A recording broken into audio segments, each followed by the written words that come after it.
What's going on, guys? It's your boy Jen back again for another Outerplane video, and for today let's talk about skill books and how to properly use your skill books efficiently. Because one of the biggest mistake that I make when playing the game during the soft launch is spending my skill books recklessly. You should not be spending your books recklessly. So what do I mean by this one? By raising a lot of different characters in the game, by raising their skills, you are spending skill books, and skill books are really important and somewhat rare in this game. You can only get skill books in the shop. If we go to the shop, this one resets weekly, by the way, in the resource shop.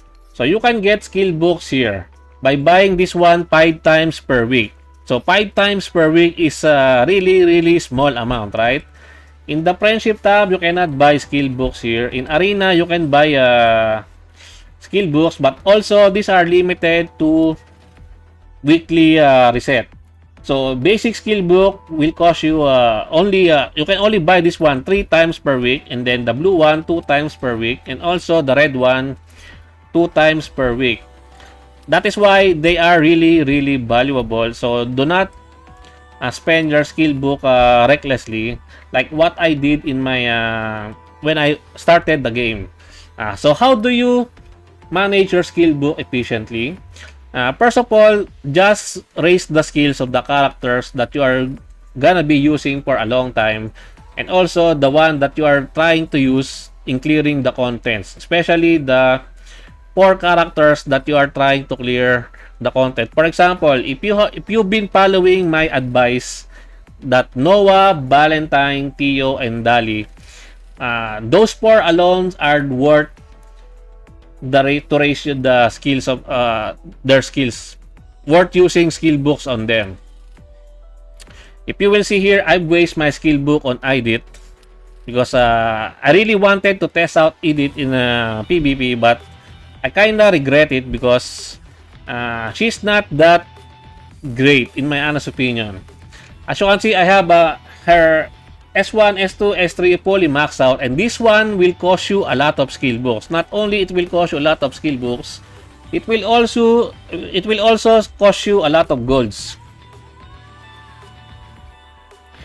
As you can see, I did not level the chain passive. Why? This is one thing to note in raising the character skills, because if you are not using the character in PvE, this one is useless. So you don't need to raise this one if you're not gonna be using the character in PvE, because in PvP this one does not matter. Only the S1, S2, S3 matters in PvP, but this one it's mainly for PvE. That is one of the things that you should take into consideration when using your skill books, because this one also uses a lot of skill books if you fully max this one out, right? As you can see, you need the skill books, and also by raising skills, 3-star costs more skill books than the 2 stars. I believe that is the case. And if you will see here, I've been suffering with my excessive uses of my skill books. As you can see, my Leo is only 1, 2, 4 in the skills, right? And I really need to max this one out, but I'm really lacking in skill books. Skill books really matters, especially if you want to bring out the character's full potential. Like in the case of here, for example, Leo's full potential will only be unlocked once you've gotten this S3 to skill 5. Why? Because this one will guarantee you the invulnerability buff. Because if you don't have this one at fully max out, it's only a % based chance to give your team the invulnerability buff. As you can see, at level 4, it only has an 85% chance to grant the buffs. But at level 5, 100%, this one turns into 105%, meaning I can have the invulnerability buff and the increased resilience buff every time I use this skill. I hope I'm making sense about that one. Also, in the case of Noah, some of you might be maxing out all of Noah's skills, right? But through that if you are still a beginner, and you're still new to the game, you can already fully max out Nova skill set. But for me, since I'm not new to the game, and I recently just got in Nova, I have not started the game with Nova, so there is that also. That is why my skills are not yet fully maxed out. As you can see, I left out Nova skill tree at level 1. Why? It's because if you want to be fully utilizing Nova skill set, you just need to use Nova's S1, because her S1 will, especially if you build Nova with high critical rate build, Nova will always activate her S2 via critting in S1. That is why you should not be using Nova in auto battle, because in auto battle, yeah, probably it's better to max this one out. But if you're just manualing, especially in PvP, to fully utilize Nova, just S1, S1, then followed by S2. That is how Nova, that is how to use Nova. And then, for example, with Valentine, as you can see, my Valentine does not have a maximum skill in the S2. Why? Even though it says here, reduce skill cooldown by 1, I think this one is already good enough with the...